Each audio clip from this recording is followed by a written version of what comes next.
अब देखिए, ईरान से जारी जंग के बीच इजरायली मीडिया का एक सीज फायर को लेकर बड़ा दावा भी सामने आया, जहां पर इजरायली मीडिया यूनिट ने दावा किया है कि अमेरिका ईरान के साथ चल रहे युद्ध को 9 अप्रैल तक खत्म करने की योजना बना रहा है। इस रिपोर्ट में कहा गया है कि अमेरिका राष्ट्रपति डोनाल्ड ट्रंप के ईरान से बातचीत के दावों के बाद यह टारगेट टाइमलाइन तय की गई है। रिपोर्ट में यह कहा गया है कि अमेरिकी राष्ट्रपति डोनाल्ड ट्रंप के ईरान से बातचीत के दावों के बाद यह टारगेट टाइमलाइन तय की गई। वाईनेट के अनुसार इस हफ्ते पाकिस्तान में अमेरिका और ईरान की बातचीत होने की उम्मीद है। अब दावा यह भी किया जा रहा है कि सीजफायर होने के बाद इजरायल के स्वतंत्रता दिवस पर ट्रंप को इजरायल का सबसे बड़ा सम्मान भी दिया जाएगा। और इजरायल के स्वतंत्रता दिवस देखिए 21 और 22 अप्रैल को यहां पर होता है, जहां पर ट्रंप को इजरायल का सम्मान दिया जाएगा और उनको वहां बुलाया भी जा सकता है। ऐसे हालात भी बनते हुए यहां पर दिखेंगे, लेकिन ये तब जब युद्ध रुक जाए।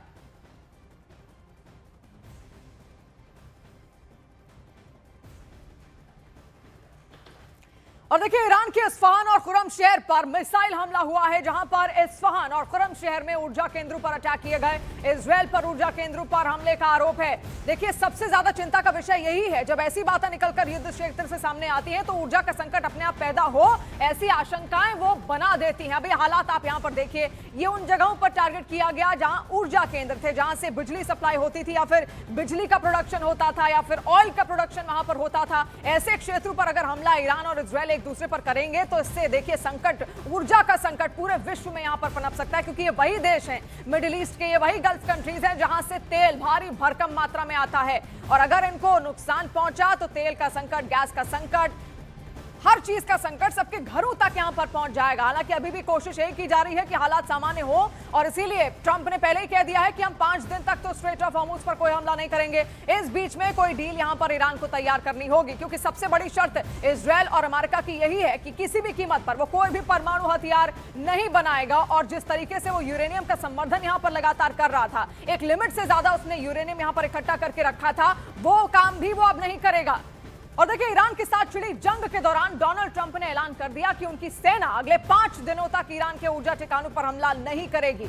ट्रंप के मुताबिक ईरान और अमेरिका दोनों ही समझौता करना चाहते हैं और इस दिशा में कई अहम बिंदुओं पर बातचीत भी हुई है और सहमति भी बन गई। ट्रंप ने पत्रकारों के सवालों का जवाब देते हुए बताया कि उनकी ईरान के एक सम्मानित नेता से फोन पर 2 बार बातचीत हो चुकी है। हालांकि ट्रंप ने ईरान के उस नेता का पत्रकारों को कोई नाम नहीं बताया। ट्रंप ने यह भी चेतावनी दी कि आगे की बातचीत सफल नहीं हुई तो ईरान पर हमले जारी रहेंगे। हालांकि ईरान ने ट्रंप के साथ जंग के दौरान इस तरह की किसी भी बातचीत से साफ इंकार कर दिया है।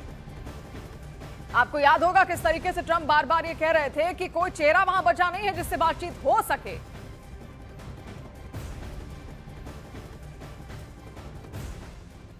With Mr. President, a top person. Don't forget, we've wiped out the leadership phase 1, phase 2, and largely phase 3. But we're dealing with the man who I believe is the most respected and the leader. It's a little tough. We've wiped out everybody. Is that the Supreme Leader? No, not the Supreme Leader. We don't. Well, nobody heard of the second Supreme Leader, the son.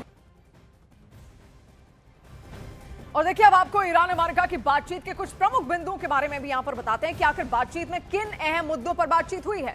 अमेरिकी राष्ट्रपति Trump ने स्पष्ट कर दिया है कि Iran समझौता करने के लिए बहुत उत्सुक है और अमेरिका भी उसके लिए तैयार है। उन्होंने कहा था कि हम एक साथ बैठने जा रहे हैं। आप देखिए, ये पहली बातचीत यहां पर जो हुई है उसका पहला बिंदु आपको यहां पर बता दें। बातचीत सफल नहीं तो अमेरिका बमबारी जारी रखेगा, ये सीधा सीधा यहां पर कहा गया है। एक तरीके से ईरान को आप धमकी भी यहां पर समझ सकते हैं, बमबारी की धमकी यहां पर दी गई है। इसके अलावा ट्रंप के अनुसार देखिए, ईरान इस बात को सहमत हो गया है कि वो कभी भी परमाणु हथियार नहीं बनाएगा। सबसे बड़ी शर्त यही है कि परमाणु हथियार नहीं बनाया जाएगा। इसके अलावा ट्रंप ये कहते हैं कि मुस्तफा खामनेई को ईरान का वैध नेता नहीं मानते हैं, क्योंकि उन्होंने पहले ही कहा था कि अगर कोई नेता वहां पर चुना जाएगा तो अमेरिका से भी पूछा जाएगा। लेकिन ऐसा हुआ नहीं जब मुस्तफा खामनेई का सिलेक्शन वहां पर होता है, क्योंकि वो वहां के संविधान के नियमों के हिसाब से हुआ और इसी वजह से अमेरिका चाहता था कि उसकी दखल भी उसमें हो, जो कि होती हुई दिखी नहीं, और इसीलिए उसने कहा कि हम उनको मान्यता नहीं देते। देखिए, वेनेजुएला के साथ भी यही हुआ था, मादुरो को मान्यता अमेरिका नहीं देता था और यही वजह है क्योंकि अमान्य था उनकी तरफ से मादुरो का वहां पर रहना, वहां के राष्ट्राध्यक्ष के तौर पर, इसीलिए वो उनको उठाकर एक मिलिट्री ऑपरेशन के दौरान ले जाते हैं।